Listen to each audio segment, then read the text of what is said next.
steely resolve, and sure grittiness. It starts with an attitude. We need swagger, okay? Regardless of what happens out there. Doesn't matter. Keep your swagger.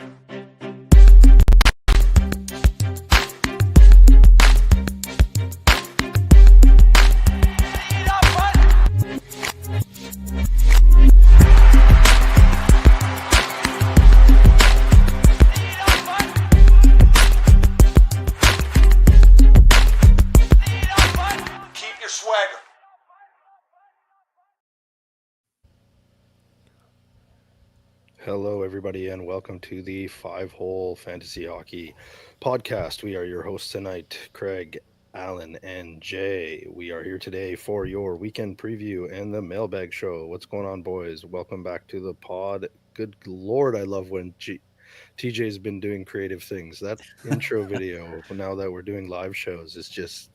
Oh, it slaps. It's so good, and I know it gets Alan every time because there's like I know I love that. Nice, yeah, the Kucherov drop pass to Gensel, behind the back close drop back pass to Gensel, just all Tampa Bay up in your face in that. So that's beautiful for Alan. So what's going on, boys?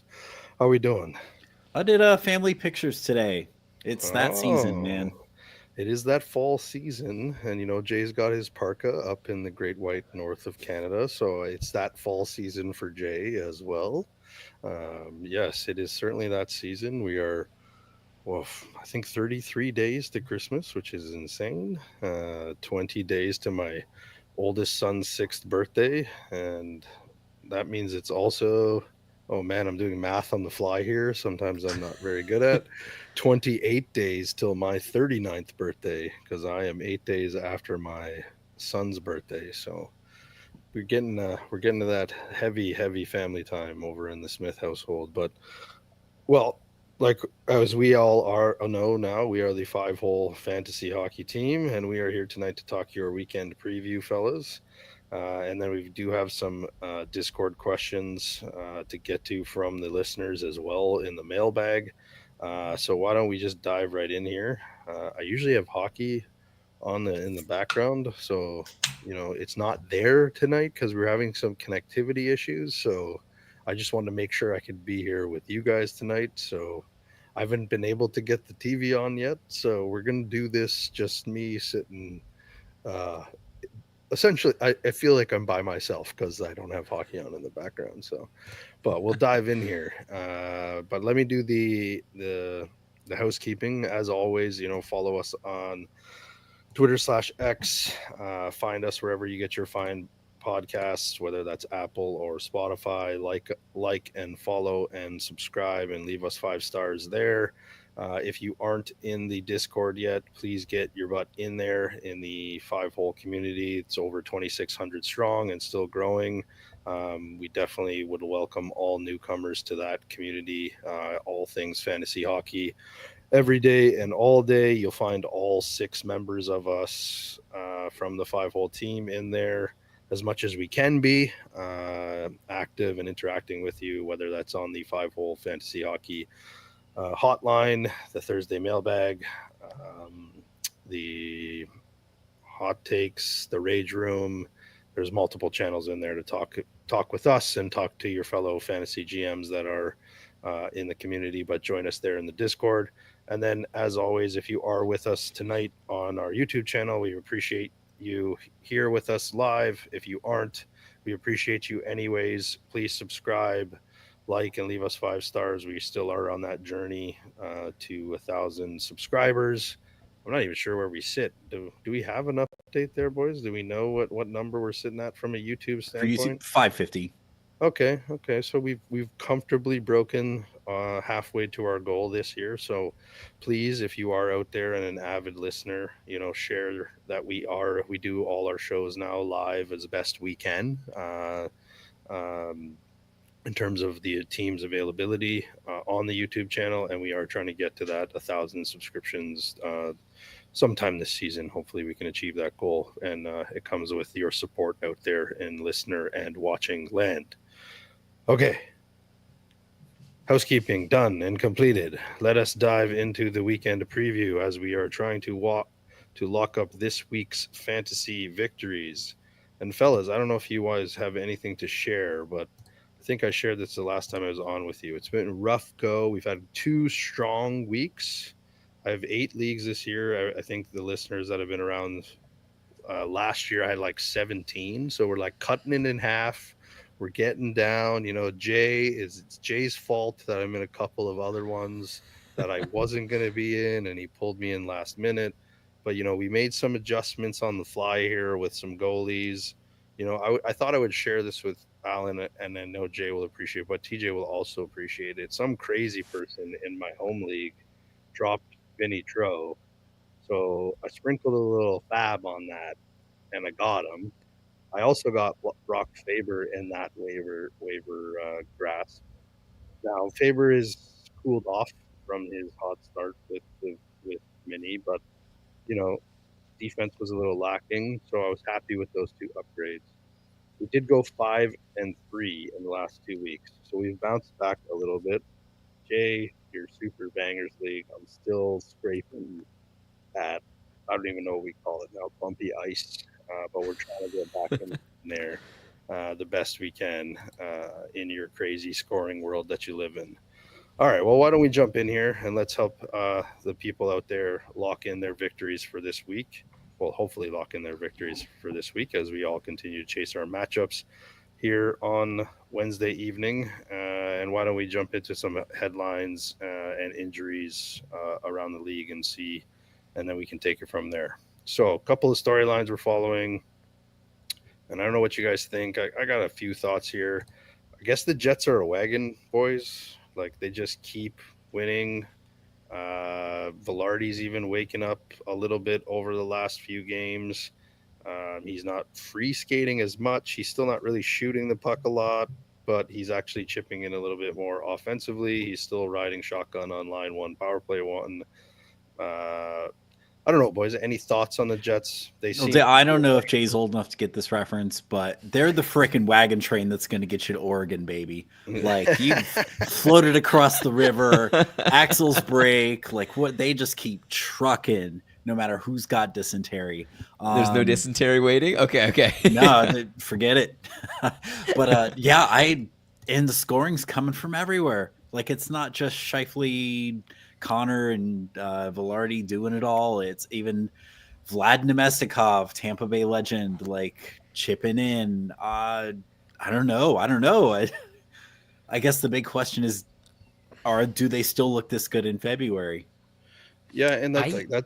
No, go ahead, Jay. Go ahead. I don't. Man, obviously Matty K and Raj aren't on, and no disrespect to any Canucks fans out there, but the Canucks of 23-24, maybe that's Winnipeg of 24-25, right? This team that just cannot seem to lose. And further, I guess the difference is they don't have an injured Demko backing them on the backstop this time. It's, tried, trusted, and true Hellebuck. This team, it's not even significantly different from previous years, right? It's just chemistry improvement, basically. So, I mean, we've seen, not to this extent, but we've definitely seen a strong Jets team before. I don't know. How long do we think this lasts? Look, if you have Scheifele and Connor and Pionk and Morrissey playing at this level right now, like Pionk is like, in a couple of my leagues, I grabbed him early on. He's like top 40 in a lot of scoring categories, which is insanity because he's second pairing, second power play, and like it's madness. And I think I saw Connor's on like a 50 goal pace, which I know he was on. Like, he's been on a couple times in his career. Usually gets to that 40 goal mark. Scheifele, I think we talked about him quite a bit last year, of kind of being like one of those like sleeper centers that is usually around point per game. Like, he's usually somebody you can get really late in drafts, but like, you basically struck gold if he is somebody you got like in the 8th, the 9th, or 10th round right now. And then my question to you guys is like, and Jay, I do kind of like the comparison to Vancouver of last year, but like at the same time, Vancouver didn't have a third line like Winnipeg does right now. Like, even Winnipeg's third line right now is viable from a fantasy standpoint, whether you're looking for bangs, whether you're looking for faceoffs, and they're also chipping in offensively. Like, is this one of those rare teams right now where you just tap in wherever you can and just ride the wave as best as until it starts to slow down? Because you don't really get an opportunity in most fantasy seasons that I remember where a team has viability. Like, I'm not going to say on the fourth line and stuff like that, but like across their top 9 forwards, and then like their top 4 defense right now. Like, there is this something we could say on a show, right? Like, you can tap into 9 forwards and 4 defensemen on a team right now that's playing that well. It depends on what you need, I guess. It's pretty But rare. I mean, usually I know in the past, like Tampa, Toronto, like everyone wants to touch those nice things, and it's like you grab guys that really, it's like you're grabbing this 12-minute a night guy when you can grab like someone who gets like 15 plus on just a different team. It reminded me of those Florida Panthers a couple years and seasons back too, who just they were killing teams 8-2 every single night. I'm more dubious. I would genuinely say if I'm going to choose between Adam Lowry, like, no, obviously Adam Lowry, it's kind of insane. He's top 100 right now and getting no power play minutes. He's a top 100 player in most scoring categories. Like, that's pretty viable for like a depth piece, even though he's center only, right? Like, Captain Buff? I don't know. This is kind of insane. Like, but with reason. Like, scroll down a bit, you end up with Dylan Sandberg, who is still around like the 200 area. Like, there's no reason to dive that deep for guys, so to speak. Even like Cole Perfetti, right? He's just not really. He doesn't do anything in terms of hits, right? So you're really needing him to do, like he's right now 13 points in 16 games. Like, that has to continue in order for him to be rostered. Like, there has to be some sort of reasoning when you're looking past those top few guys. Like, I would say, if in terms of ownership, heavy targets, I would say Nemestikov definitely is, just a guy very, very ownable and accessible for these power play twos. He's online too. It's hard because once we say yes, expand past top 6, maybe even top 9, we're talking at guys where you're looking at a Colin Miller, like a Mason Appleton, and we're saying, I don't know if I'd put my name behind that to, grab a jet. Yeah, that's fair. I just wanted to throw it out there because there is a lot of viability in their lineup right now in terms of like guys in the top 100 in most scoring formats. Like Pionk for me is the one that jumps off the page. How good he's been to start the season. I don't know if it's sustainable. I haven't looked under the hood in terms of like shooting percentage and all of those things, but like he always has had a good peripheral floor. So if he is able to hit like that 45, 50 point mark, like, you're laughing as a fourth defenseman, right?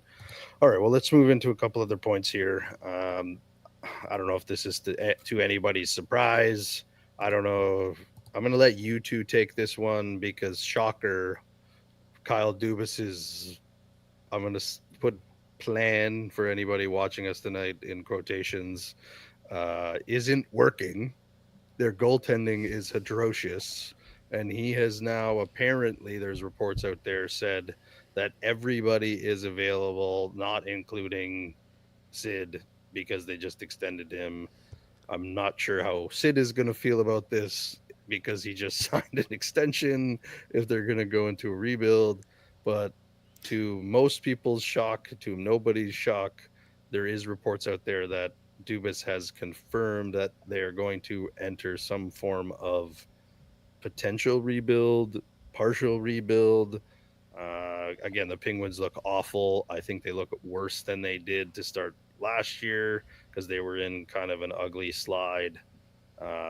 Not necessarily goaltending as bad as it is now, but they were in a pretty bad slide nonetheless last year as well.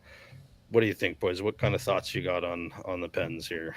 And see, you guys saw maybe I was just making a joke earlier, but in our chat when I was like, oh man, if Winnipeg's good now, imagine how much better they'd be if they traded for Malkin. Ooh. The team is bad in terms of its chemistry, right? Like beyond Malkin, I guess we'll start with Crosby, Malkin, Letang, right? Those three.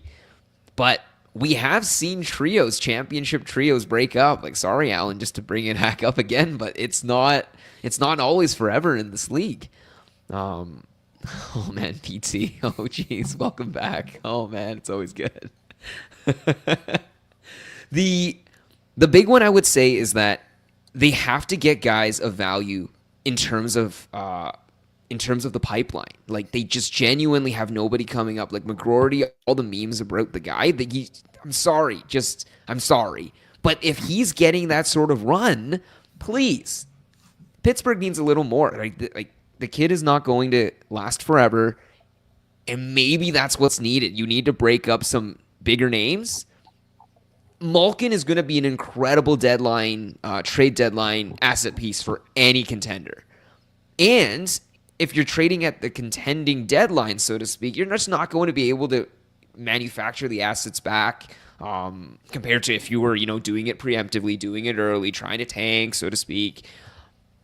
It's a good question, but I think they're better served. Like, I don't think I disagree with Dubas's decision making if that's what he's pursuing. And I mean, it's not a super fantasy relevant trade, but they already shipped off Ehlers back to the Capitals for a couple picks. Like, that, it's not going to help you for at least a couple of years. It'd be interesting if it was Ehlers, but it was Lars Eller that they traded back to the Washington. Did I say Ehler? You did. I said but Eller. We were just talking about the Jets, and we didn't talk about it. We didn't talk about Nikolai Ehler's potential actually becoming the player that everybody's been hoping he's going to be for the last 5 years. We'll park that for now. Do we think Dubas is actually going to do this? Like, you just extended I don't know, man. Crosby. He said that in Toronto it was the ownership holding him back. So we'll see with no one holding him back on Pittsburgh. I'm just saying, like, is this what happens when you put Michael Bunting and Anthony Beauvillier in your top 6? Like, your team just craters. And, like, I'm sorry, didn't Erik Karlsson have 100 points like a year ago, and like now he's like a ghost?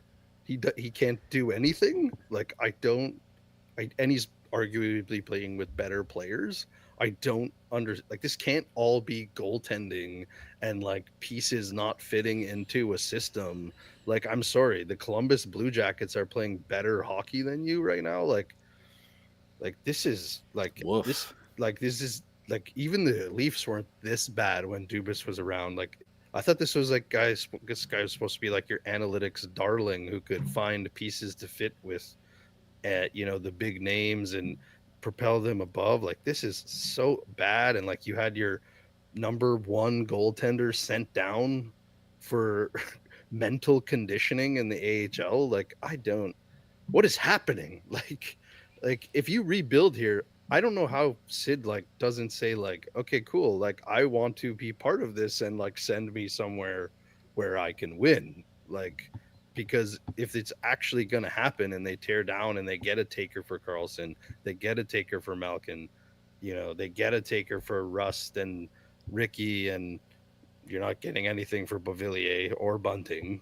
Like who's there to play with Sid? Like, I don't have an answer here. And then like, I don't think that like ultimately hurts Sid's fantasy value here, but like, if I drafted Karlsson, even if I got him late, like what are you getting for him right now in a fantasy league? You're not getting anything, right? Like, at least Letang has the safe peripheral floor when he's healthy, but like Karlsson not scoring is not, like, he had 100 points like a season ago, 2 seasons ago, right? When was that? Last season? No, 2 seasons. It was right before. It would have had to have been before he got traded to the Pens. So a year and a half ago, this guy had 100 points. I got to find out, as you guys are talking about schedule, I'm going to look up how many points he's had since he came to the Pens. Like, it's been atrocious. Like, I know he's a bit older, but like, I just don't see how this is going to be a true rebuild. Like, okay, you move Malkin. What are you going to get for Malkin? He's 36, is he not? Like, but a team that needs center depth, good God, that's a get. 100%. I totally get you. I agree. And like, that's something the Leafs need. They need center depth, but like a 36-year-old Malkin is still good. who's I don't even know what his contract status is. Like, what are you really going to get for him in terms of the Pittsburgh side of things to help you rebuild, right? Right. Yeah. Like it's going to be Um, challenging, right?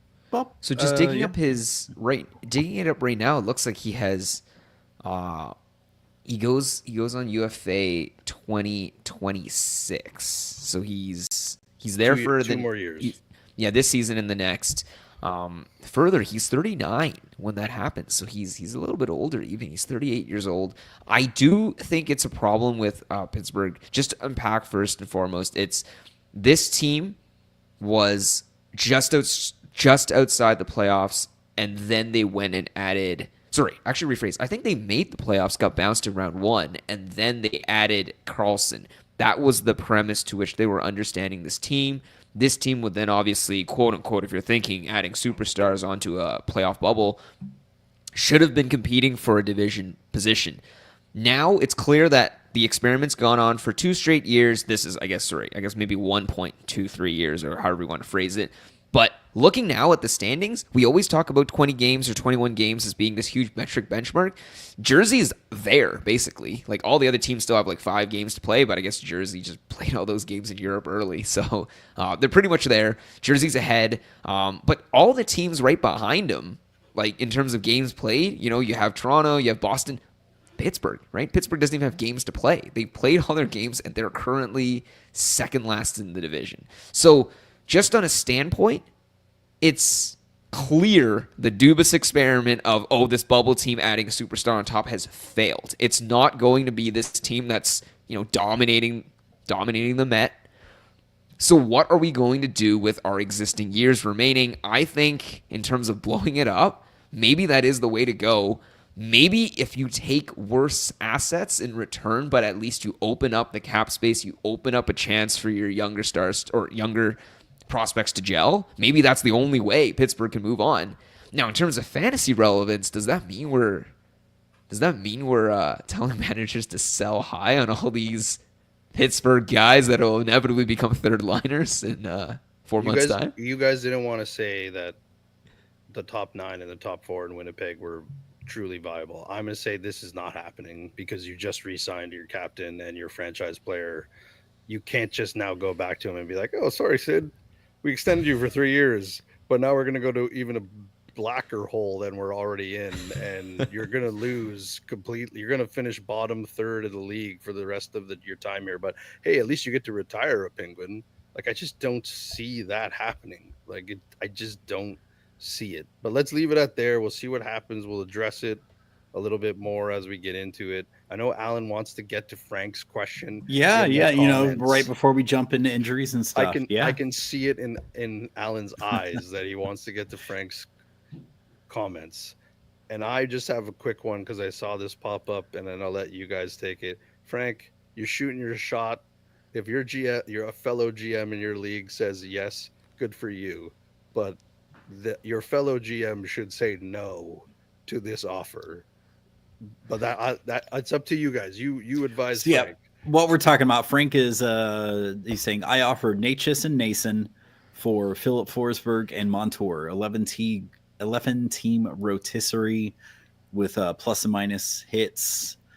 If they run away with that, if they hit accept, but don't be surprised if they don't accept that. I mean, if you ask me, sure. Why not shoot your shot at Taylor Swift? But shooting your shot at Taylor Swift and, anyways, shoot your shot is what we're saying. Just remember, friends out there, Jay and I lived through this for 5 years. This is so Keefe to put fucking Stefan Nason on line 1, power play 1 over Timo Meier for a quarter of the season, and Nason be actually legitimate because of that position. This is like Michael Bunting circa 2020 2021 season when he was just like stapled to the top line and we got like 60 points or something playing with Matthews and Mark. This is like circa like first 2 years of Leafs hockey with Keefe at the helm. He just finds a guy he likes and plays the style of hockey he is looking for, and he sticks him on the top line. And then somehow Nason has decided that's not good enough. I'll show you, Keith. I want to be on top power play too. This Meyer guy, you stick him behind me in the depth chart. I don't care if he has more credibility than me as a top 6 or a top line player. But that's a sell high. I hope it works, Frank. Let us know, man. If you get this, good for you.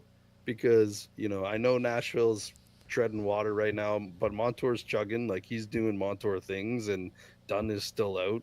Like, if you get that, you let us know, because I'd like to be part of your league so I can get trades like that. Right? All right. Well, let's keep going. We'll jump into some of the injuries. So I guess, bad things are happening with Boston right now, and bad things continue to happen with Boston. And you get power play 1 for 2 games, and then you get hurt, and you become whatever this means, week to week, miss weeks. He got hurt. I'm talking about Hampus Lindholm. He got hurt last night in Boston's game, lower body injury. Did he leave the game, Alan? I think he left the I game, thought it right? was left the game, man. Classic Yeah. Nancy Kerrigan. Was in a position to take off, and things happen. So they were trying to stimulate the power PP1 there. I have Pasta in a couple of spots. I think you got a hold. This is like the age-old story. Like, he's been okay. He hasn't, like, he's not tearing it up because the rest of the team is struggling. Shocker, McAvoy's not a driving force behind a power play. Hasn't been for years. He's just not that type of defenseman. But hey, Lindholm, man, you had your chance for 2 games. I think it was like maybe 2.5 games, because he got hurt last night, and now he's week to week with a lower body injury.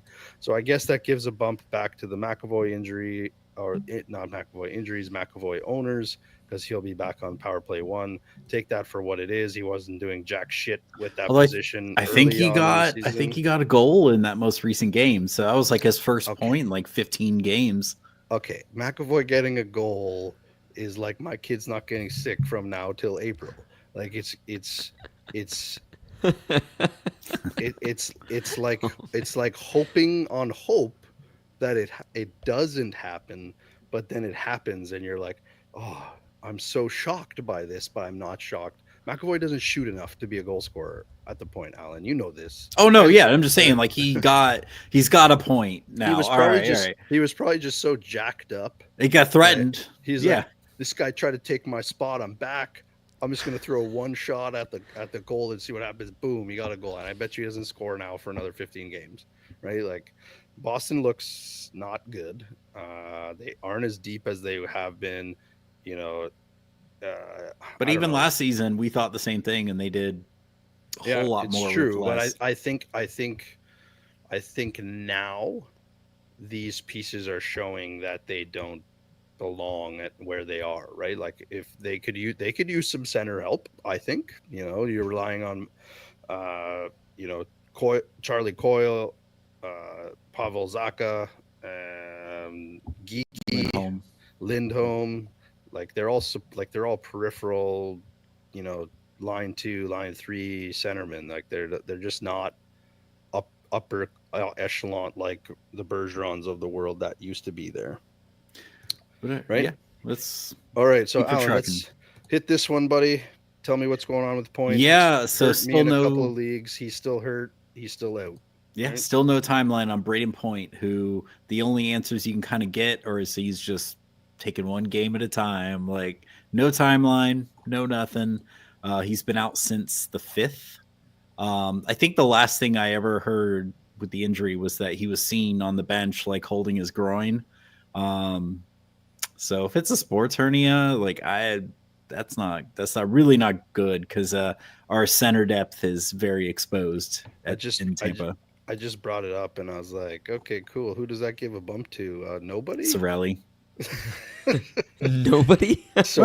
They've nobody Sorry.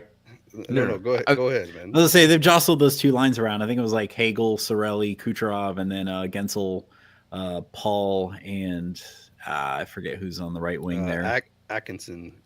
Oh, gross. Yeah. Oh no. I was just going to point out the funniness of nobody and Sorelli being said simultaneously. And it's like, yeah. I mean, yeah. All right. And then lastly, before let's do mailbag at the end, unless we've got some more in the comments there. But we'll jump into the schedule after this. Last one, Tage Thompson got hurt on Monday night, if I'm not mistaken. He did leave that game. I think he only played like 6 minutes. He's day to day. Tried to look it up today. I didn't see if it was a lower body or upper body. I would imagine it's lower body. I think it was lower. So he's considered day to day. He wasn't practicing today. I do know that. I did see that on Twitter. So that gives a bump to Cousins, even though Cousins is only center eligible. But he's going to get the top line deployment with Paterka, who's started off the season on fire. They were running lines today in practice, Benson, McLeod, and Tuck on the second line, and Paterka, Cousins, and Quinn on the top line. Take that for what it is. Tage looked really, really good, so hopefully this isn't long-term to start the season. It does give Cousins a bump. Cousins had he was good 2 years ago. He didn't do much last year. Okay face-off guy, does a little hits, nothing crazy. But I don't know. Again, this is another situation similar to Tampa Allen. It gives the guy who gets line one a bump because of how well the team is playing. But is he as good as the guy who's hurt? Absolutely not. If either of them get hot, Cousins or Cirelli, based on their deployment, I think you can grab them and ride them for a week or two and see what happens. But they'd both be replaceable, and you're just hoping, if you're the Tage owner or the Point owner, that they're back sooner rather than later into our fantasy hockey lineups. Let's hit some of these questions in the chat, and then we'll get into the weekend schedule. So Mitchell's want to know who's best rest of season. Somewhere TJ just woke up in a cold sweat. I'm assuming he means Erik Karlsson or McAvoy. Can I say neither, and then you guys can answer? It's a sludge match. Like whoever wins, you lose. Like upper end skill, you would hope it's Karlsson. But Alan, you I was say his stonks are down on the Pens right now. I don't see Karlsson being that 100-point Karlsson or anywhere near. I think he'd be lucky to match whatever he did last year. Yeah, I think I agree with you, Alan. We'll see what Jay says. I know he loves his power play one quarterbacks. I don't really like McAvoy, but like as long as he's there and Pasta's there, and Boston's playing arguably better hockey than Pittsburgh right now. A little bit more consistency from a scoring standpoint. You're probably going to get some primary assists from McAvoy. Karlsson doesn't even have power play one, I don't believe, at this time. Are they trying Grizzlick up there now? They're just reeling. They're throwing shit at the wall in Pittsburgh, seeing if it sticks. According to left wing lock, he was running at PP1 last. Grizzlick and Letang are on PP2. Yeah, I'm going to say McAvoy, but I don't like it. Like, I'd rather have the upper echelon skill, but is Pittsburgh going to figure it out is the other question. I don't know. What you got, Jay? I don't know. Like, so one plays with Pasta, one plays with Crosby. I'd assume of the two that Crosby's the better player. Oh man, I don't know. Whatever. That even that statement's gonna end up being like, oh, I don't even know. My gut thinks that the higher ceiling is probably Karlsson. The higher floor is probably McAvoy. So probably I would say for rest of the season you want the higher floor. So go with McAvoy. Yeah. And then PT, this is a complicated question. Are you saying that this GM is willing to pay any of these individuals for Brock Faber? I think the double question mark means that Makar, Crosby, and Bedard are the ones where they kind of think it's a crazy long shot just on the roster, and I think Stamkos, Lafreniere, and Clayton Keller are the ones he thinks that are maybe possibly swingable, depending on situation. I mean, if you get Makar, I feel like that's the way to go, man. Like a defenseman that can produce like a forward. He's not going to get him though. Yeah, but can he add a forward with Faber to get Makar, like that's where I'd shoot my shot. I'd agree with Alan, but like if it's like Stamkos, Lafreniere, or Keller, probably I don't know, Alan. He's your boy, and he was your captain forever. Is Nashville gonna pull their heads out of their arse? I don't know. And I think TJ and I talked about this last weekend preview. Is like, they got these cool, flashy wingers, but who's their centerpiece in those? It's don't like talk bad about Parsonins, Colton Sissons. It's just guys that do you want those guys making plays for stars like that? I just thought at least on the power play that team was going to be formidable with Yossi. I mean, Forsberg Stamkos is starting to wake up. Sure, that shooting percentage should come up, but I just feel like Makar's a no-brainer. PT has some insurance at defense, so like if you can't get Makar and you can't get Bedard, like I guess I'm going Stamkos out of that list. I think Keller is the hard win, right? He's the line 1 PP1. Like you just get the guy that's clearly the best player on one of the 32 teams, and that's it. But let's be real here. After the first 2.5 weeks, Utah has just been not good. Like they really fell off a cliff hard. So, all right. I hope. So it sounds like we have PT. no consensus. PT, if you can't get Makar, I think. For me, it's Stamkos because that's probably your easier transaction and with a higher ceiling out of Lafreniere and Keller. Because I do think that Nashville's offense figures this out, and I think the three of us talked about it not too long ago. When you have one new player heading into a top 6, it generally takes them time to figure it out. When you have two. Also, one is a shooter in Marchessault, joining 2 other shooters in Yossi and Forsberg. It's probably going to take even more time to figure out. So, right. And then the worst is if you're trading for a guy that's not even one of those shooters you mentioned. It's I don't know. I still remember having Pacioretty back in the Vegas days when there was also Marchessault in the same line, and it's so annoying to watch. Like Marchessault would shoot in a 3-on-0. Like it's just let's keep them moving. Frank, this is a whole show in itself. Picked up quick for a shutout win, dropped him for Jake Allen for a 1-0 loss, swapped him for Urson, had Knight in net last night, Talbot tonight. Thoughts on streaming goalies?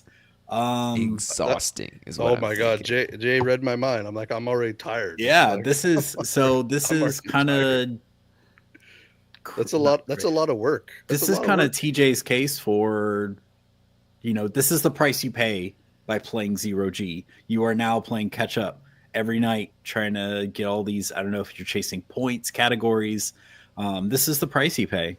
And Frank, coming from somebody who does or did practice this, and the boys are swinging me into next year into Hero G strategy. I have stabilized a lot of my goaltending positions in multiple leagues this year to stop doing this.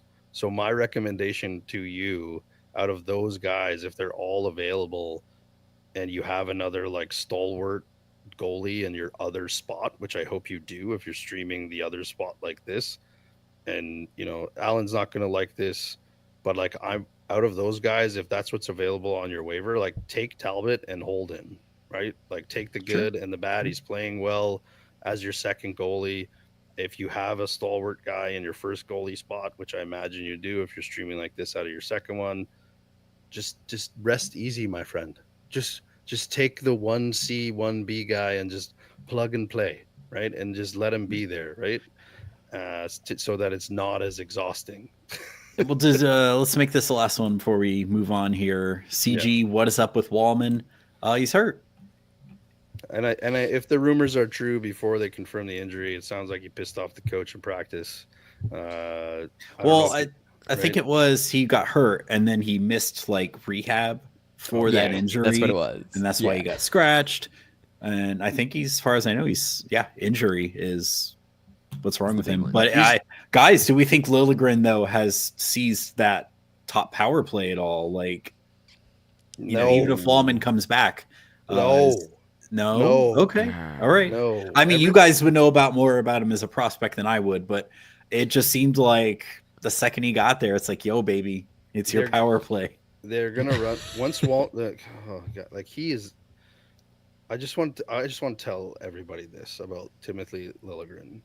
He can skate, he can pass, but if you watch him play hockey, he looks dazed and confused. There's something missing between the ears. And when you have a defenseman like that, who I believe is no more than a fifth or a sixth on a good hockey team, he cannot run your power play. Walman is their best defenseman in that team, which is not saying much. I think Walman takes it back from him, but they are a rebuilding team. Perhaps they rotate in with one another. I just don't see him having like the large share of the power play time there, because he just makes too much mistakes in his defensive zone because he can't use his brain to get, log those heavy minutes all the time. I just don't see it happening. I just want to interrupt. Oh my goodness, the Leafs just tied it up with 4 goals, 2 which were called back in the third. That's crazy. God. What the hell? Hockey's crazy. But yeah, back to Frank's question there. He's saying he already has Gustafsson and Ullmark. I'd say those are 2 bona fide starters. Stick with 2 guys. Frank, go stream a skater out of that spot, buddy. Stop streaming goalies. Right, unless you get someone he is like hitting gold. Get a good run. He is hitting gold with shutouts and like 1-goal games from these guys. But yeah, it's kind of crazy. I do want to say quickly about the defensemen. It doesn't look like San Jose's. Well, right now they have Cody Ceci eating the most minutes and shifts. Right, that can't. Henry Thrun also is eating so many minutes. That cannot be their actual top defenseman. Right, like once Walman comes back, he's going to get a lot more of those minutes and run back. I don't know if he's going to get power play 1 back, but it doesn't matter. His real value wasn't this San Jose Shark power play 1 that was, eating teams left, right, and center anyway. So his peripherals are going to be there. He's always going to retain his value. Agreed. All right, Alan, let's hit this weekend schedule and help people let's roll into the weekend. So yeah, probably if you're looking for those guys who have 3 games in 4 nights, Thursday, Friday, Sunday, only team that's got that is Nashville. Looks like just go check on Ryan O'Reilly. I mean, line 1, power play 1 center. He's 51% owned. Other than that, I'd say most all the good pieces are locked up. Yossi, Stamkos, Marchessault. Are we interested in Brady Shea at all? He is paired with Yossi on that top pairing. Look, again, like we were just talking about Nashville, like he's another new piece trying to find his way on a new team, and he's coming off he had a really good season last year. I was kind of looking through his stats last year, and in most scoring categories he finished anywhere between like top 110 to top 150 in scoring. Like he's a good shooting defenseman. He does do some blocks, some hits, but he's going to be getting you secondary points. I think for a stream this week, if you need help in the peripherals, especially shots on goal and blocks, I think you can stream him if you need help and you have spot open on your defense in those 2 days. I have him in a couple spots just as a 4th defenseman. You got 3 brand new pieces, all upper skill players. Like, I think Nashville's gonna come out of this at some point. I just don't know when. They don't look as bad as Pittsburgh, so you think there's some hope. And they have better goaltending, right? So the other one I would say too is don't forget about Wedgwood in that back-to-back. Right, that team has not scored more than 3 goals in like a month. So it almost sounds like you don't want Wedgwood because if they're not going to win. Sorry, and then a rephrase. They are facing the high-flying Edmonton Oilers, and then right after the back-to-back, they're facing the Calgary Flames. But Calgary has not scored in like more than 3 goals in like a month. So that team is probably the one you want to target, especially against. Okay. Yeah, that's where I was going. Sorry. So yeah, and then Thursday, Saturday, Sunday teams. You got Seattle. We all know throw a dart at their lineup. pick that guy up. He's most likely available. St. Louis, I mean, you might be able to find some of those guys out there. Bang Daddy Shen. I don't think he's top line anymore, though. But Vancouver, interesting enough, it looks like they called up with Besser out, their rookie, Lekari Maki. I have no idea how to pronounce that name. That sounds right. Saw line one with Miller and Piasuter. Did get field promotion to power play one later in that game. I mean, if he gets top power play, he's absolutely probably a grab if he wasn't grabbed already. I don't understand this organization. You brought in Daniel Sprong.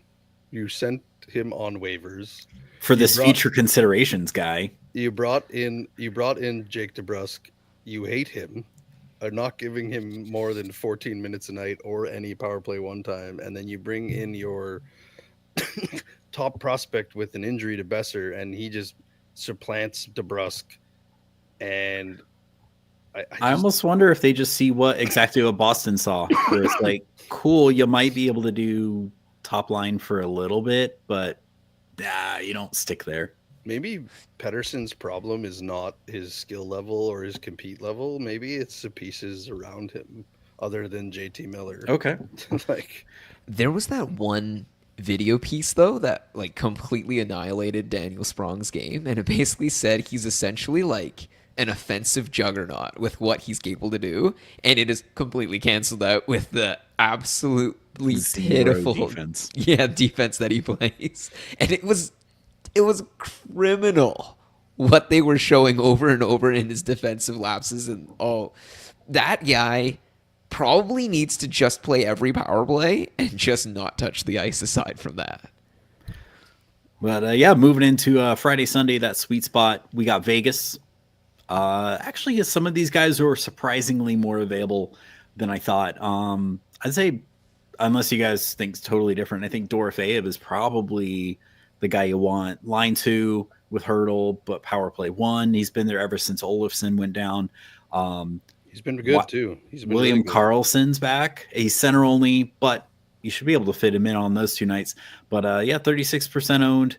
I don't think he's getting power play 2. He might get power play 2 time, but he's definitely like line 3. But he's been point per game since he came back from injury. And then it looks like originally Nick Waugh was supposed to be top line, but they swapped him for Holtz, who looks like Holtz is projected to be top line tonight over Waugh. So it looks like Holtz might be the guy over Nick Waugh. Waugh still has power play 1, but you take that for what it is in Vegas. The way that they roll those 2 units. Yeah, I agree with you, Alan. Dorofeyev is the guy for me. You just go check on Hurdle. You just go check on, I would agree to like stream Wild Bill if you can, but Dorofeyev is the guy for me. He's been playing well, shoots the puck a ton, still on PP1, like you said, since Olofsson got hurt. I don't even think he gives that back to Olofsson when Olofsson comes back into the lineup because of how well he's played. Yeah. I think I put it out on Twitter a couple days ago, like under rostered players, and Dorofeyev has been there for 3 weeks now. Like he's still under rostered. Well, I think at least one of those weeks they just had a terrible schedule, but this week, man, his ownership should have shot through the roof, unless you're in like a 8-team league or something. Yep. And like importantly too, when you watch those games, that power play 1 is not just quote unquote he's on the power play 1. Like he's the guy that shoots. So they cycle the puck, they pass it around, and everywhere they look to make sure he gets that shot off. He is the guy, if that power play 1 clicks, that is going to be the person scoring. You need that guy. That's the Ovi, right? That's the Stamkos. He is the guy. I like the Waugh 1 as well because he's a center right wing, if I'm not mistaken. And if you need face-off help, hits help, he's on power play 1. It looks like they're going to utilize him during this time period of missing some key guys, kind of all over the top 4 lines at even strength. So I still think he's going to get decent minutes, like 16 plus, 17 plus, with these injuries. So I think he's still a viable streamer. But yeah, Dorofeyev and then Waugh for me out of those guys that you named. So and then the other team, Washington. I think McMichael's pretty much past that like 50% mark. But if you still want to try to get on him, Pierre-Luc Dubois, Barf, 17% owned. Alexei Protas, goal tonight, I believe, 13%, line one with Ovi. And they just, we talked about it earlier, they just acquired Lars Eller, probably not fantasy relevant trade unless he really just takes off with, what's that third line, Mangiapane and Verana. But I don't think it's a very fantasy relevant acquisition at all. They're the other spectrum of the wagon in the NHL right now in the East, but they're the old wagon. But they're doing wagon things, man. Doing wagon things. They're doing wagon things. They're just old, driven by their goaltending right now. With and if you want a sneaky value goaltender with how they've played, it looks like the 50-50 split is weighing to Thompson. So if you can tap into Logan Thompson, it looks like over the last 5 games, he's got 3 out of those 5 starts. I believe he started tonight too. So there you go. He's got his 4th start in 6 games. So it looks like they're going with the hot hand in Thompson in Washington. So that's a good. I picked him up in a couple spots where I need goaltending help. Take that old rusty wagon and you ride that all the way to chasing Ovi's goal scoring record, because I think this is what Washington should have looked like last year. And now they look like that now, and whether that's their additions that they've made in Chychrun and Mangiapane just giving them more depth. It's harder to defend that top line. It's harder, and Tom Wilson's been playing out of his mind to start the year. Like it just looks, we got the old wagon in the East. We got the Hellebuck wagon in the West, just hockey, man. We have the goaltending position just going down in flames for fantasy hockey overall, other than, Hellebuck and maybe Shesterkin, but Shesterkin's even shown some kinks in the armor recently. So it's just hockey, baby. Let's keep rolling here, Alan. I was going to say, too, one more guy just to watch out for Washington, too, is they have, obviously, the power play 1 guy, power play 2 guy, but Chychrun's been hurt for a little bit. He's just come back, right? Like, Sandin is still... Yeah, Leafs win. Oh, man, I couldn't believe it. Tavares buckling down the ice on a breakaway. There's weird times, man. Hockey's a weird sport. But Rasmus Sandin, dude, he's on 3 points in the last 3 games, including tonight. I know his potential's there, guys. Like it happened a couple seasons ago. But no, he's stuck behind Carlson. I feel like if anyone gets that crack at the top unit, it's Chychrun. Agreed. But yeah, goalie streams. So Frank, this is the part of the program. You can mute us, go wash dishes or something for a few minutes. But those Friday, Saturday back-to-backs, you got Columbus versus Pittsburgh at Montreal. I'd say both those guys are available, and both those games are pretty winnable for Columbus. But I don't know. There was a meme on Reddit that I loved that was perfectly describes their last few games. It's like score 2 quick goals, get ahead, and then 5 unanswered goals from the opponent. I don't know. Which team are you talking about, Alan? Columbus looks like they're turning into Columbus over the last 4 games. Okay. Yeah. So maybe you want that top line, but maybe not their goalies. Detroit, they see they're at home for both versus Anaheim versus LA. What do you think? They probably give Talbot Anaheim and then Lyon the LA game. Yeah, and I think I just saw that Lyon is confirmed back for this weekend, so he's gonna get one of those games.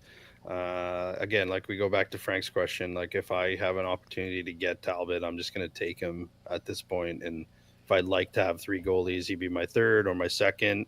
He's been the better of the 2. I still think he's probably gonna get 60% of the starts if he can maintain this. Like Alan, I'm just looking, and you guys are seeing my face. Like I know we have to give goalie streaming opportunities, but this is all just gross. Like now we're gonna talk about Pittsburgh. I know, and then another gross team. Yeah, which now they have a goalie tridem or something. Like not a tandem, it's a tridem. Well, Bloomquist got lit the F up on Monday, so I don't know how long this trident. But they're playing at Columbus and versus San Jose. So I mean, both those are winnable games. Will they win them? I don't know. I don't know if you want any of those guys I mean, San Jose, they could win, but they're going to let a couple in. I think San Jose at home, whoever you can start at home, is probably the more viable streaming option, whether that's Jari, Ned, or Bloomquist. I would take that over the away game in Columbus, the shutdown defensive team. Like, Pittsburgh has played putridly everywhere, but more so on the road. So, But yeah, Saturday, Sunday back-to-backs. You got Carolina versus Ottawa and versus St. Louis. I think Spencer Martin would be good for Carolina. Definitely. Maybe the St. Louis start, but I don't know about. Yeah, I think that's fair. Yeah, I think Carolina, Ottawa's the better opponent there. Seattle versus New York Islanders, New York Rangers. If you can get to court against the Islanders, I'd do it. Sure. I wouldn't touch the New York start at all. And St. Louis, you got versus Boston versus Carolina. I was like, I don't like either one of those in case Boston shows up. If the Hoffman gets Boston, you roll with that.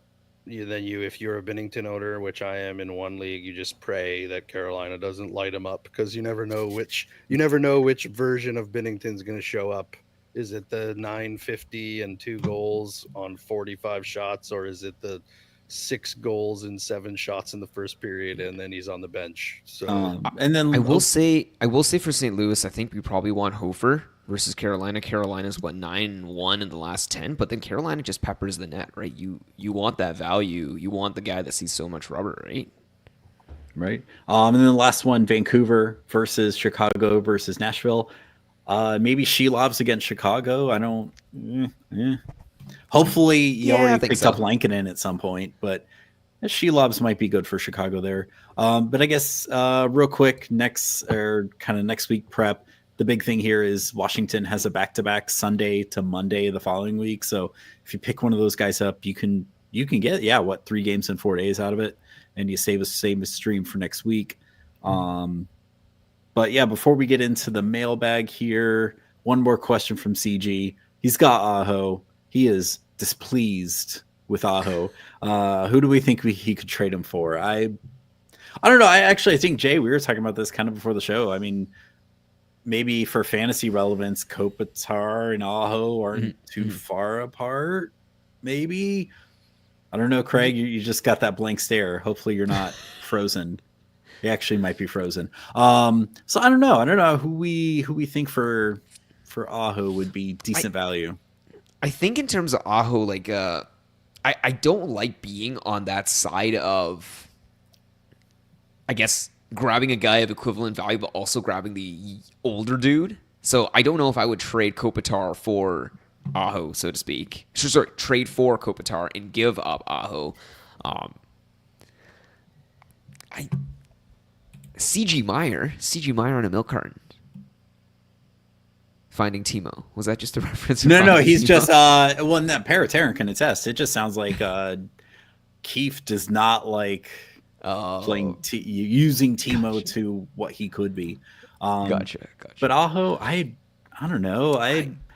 Maybe a 2-for-1 if you could get like Scheifele or someone like will get you better than like 60, 70 points. Like right now, I'm in a league where we count everything, like literally everything: face-offs, hits, like even game-winning goals, shorthanded goals, and like looking at all that stuff, he's right around Ryan O'Reilly, Connor Bedard. That's the sort of range that you're kind of looking at in terms of guys who have been, I guess, creating and getting value in that sort of sense. Man, like, ouch, oh God. I would wonder, and this is one where I don't know if you would, open for consideration. If you were to get somebody back, say a Kempe, say a Kairu, dependent if they were able to trade or I guess get value that way, you would be, possibly getting similar production but opening up a right wing spot as well in addition, so to speak, with the flexibility. That's what I would try to be going for with Aho.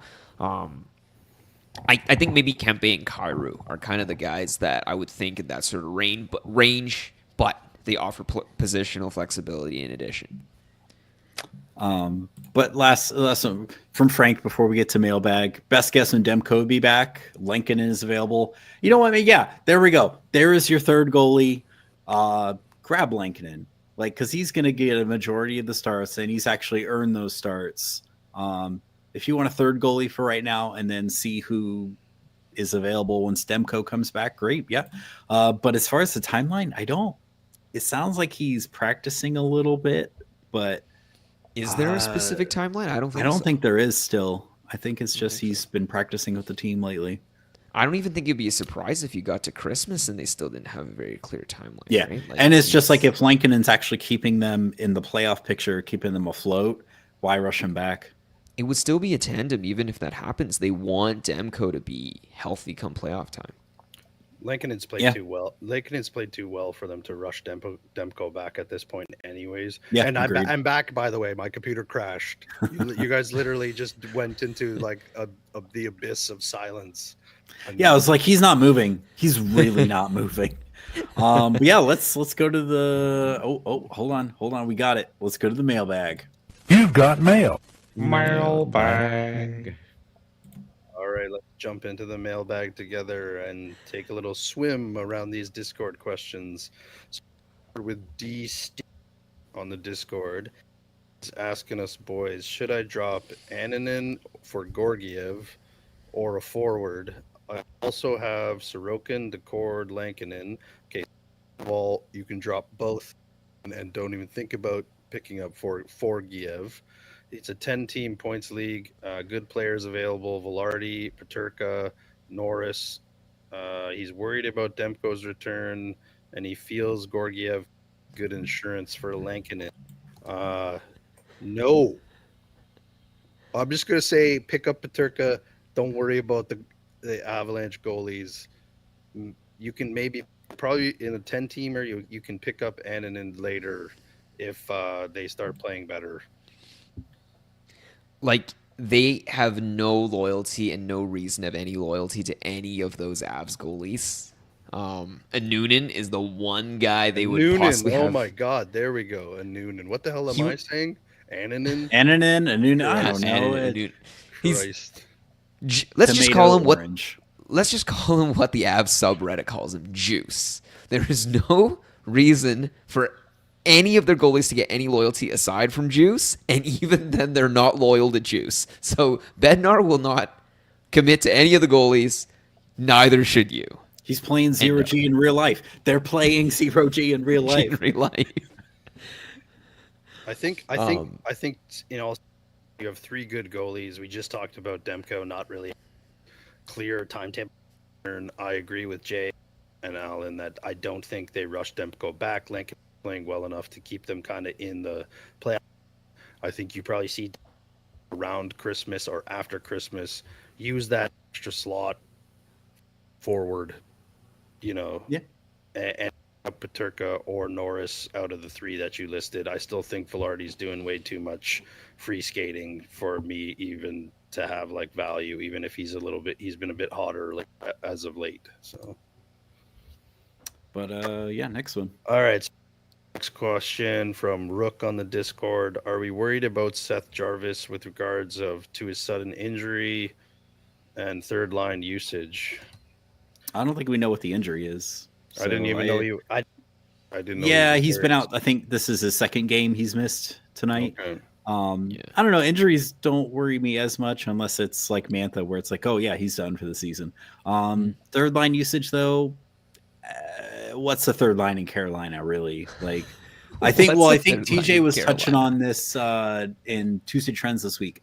It was either Philly or Carolina. There's only about a minute and a half that kind of separates top from like third, fourth line in one of those teams. It might have been Carolina. But I did see in his most recent game, I don't know if he got injured and he left, but he got 15 minutes of ice time in that game versus if you look at his other games in the season, it's like 17, 18, 19, 20 minutes. Jarvis is nervous here that everybody thinks he is. Okay. The one season that he had last year, he done that before. Okay. Let's be real here. He's more the guy you've probably seen for multiple seasons versus the guy he was last year. Probably in between that, right? So, but yeah, I would say watch the ice time when he comes back. Like if it stays 15 and below, it might be time to jettison or work him into a trade somehow. But yeah, I'm not worried yet. Yeah, agreed. As long as his ice time's there, but if it, like you said, Alan, up and below 15, that's no bueno. And I think Allen even touched on it best. Like, what does the third line on Carolina even mean? Like, the guy that's getting power play one time in this absence is a dude called Jackson Blake. Have any of you heard of a guy called Jackson Blake? I've never heard of a guy called Jackson Blake. And by the Do time we the really- show makes it to your pod provider, like it may have changed. Right, so do we really see Jackson Blake taking over and supplanting and usurping Seth Jarvis's spot? Just stick with Seth Jarvis, man. I don't know. Pick up Jackson Blake while Seth Jarvis is on your IR plus. We want to hit the next one.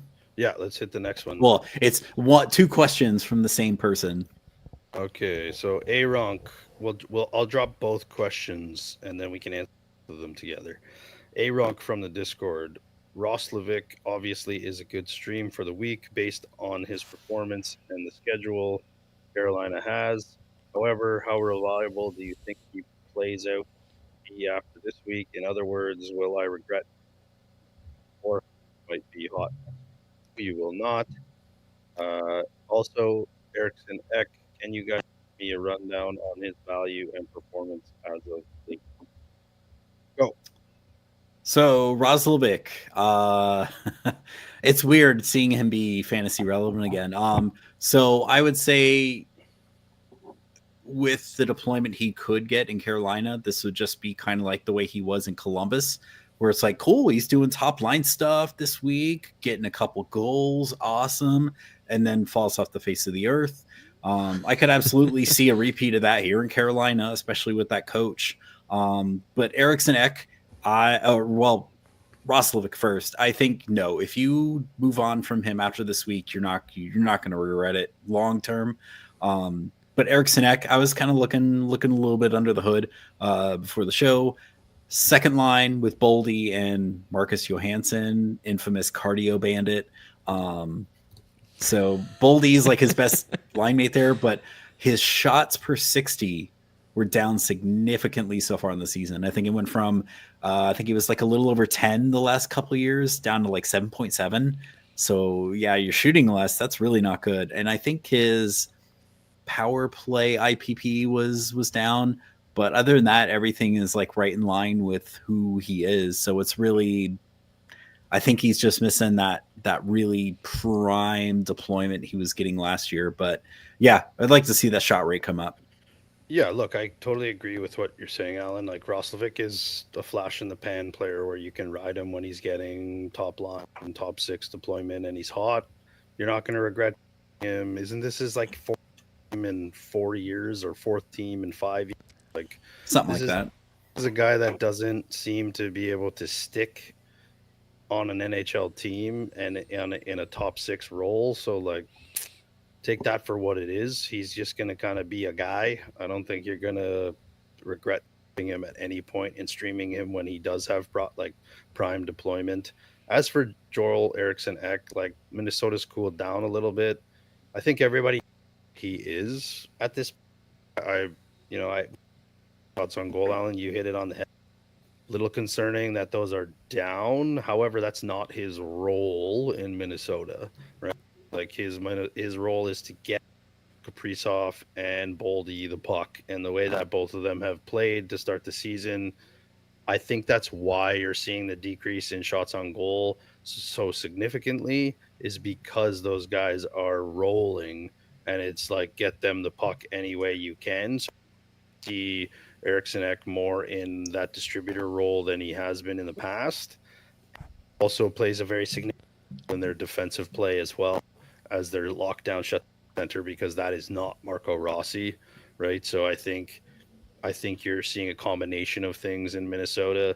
I still think he'll end up being very valuable, 2C for a fantasy hockey team, especially if you have weighting towards, blocks from your forwards. Like he does thing that a lot of forwards do, right? Like he contributes across the board, all categories. So I think you're maybe your ceiling of scoring, to Alan's point, the Hood has maybe a little bit, especially from a goal standpoint. But I think he probably still finds his way into, that 65, 70 point, maybe even pushing a little bit if Kaprizov and Boldy can maintain how they've started the season.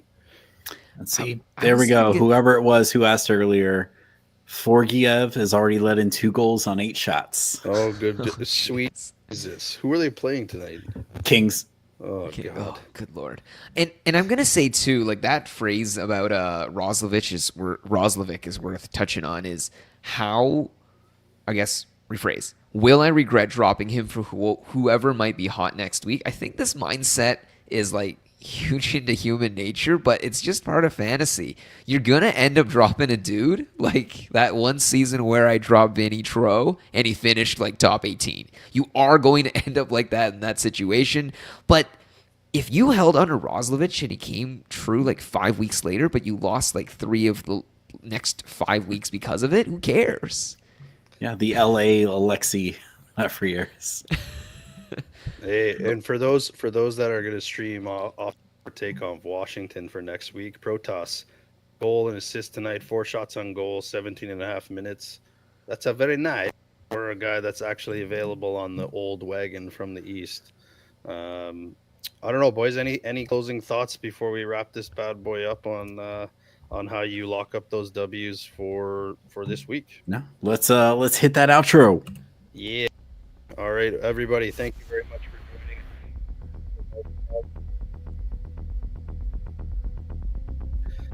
joining. 5-hole fantasy hockey will be this weekend for the week preview. See you there. Good night. Good mental health, everyone. We'll pick you up later. It's all love, baby. See you tomorrow. So I guess are we racing off and grabbing those Preds? Done. Ryan O'Reilly. Mr. Steven Stamkos.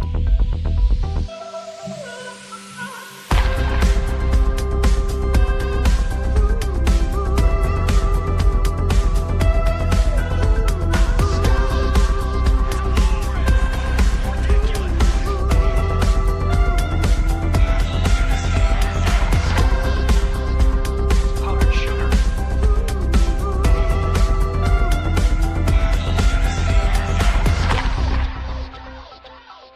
Adios, turd nuggets.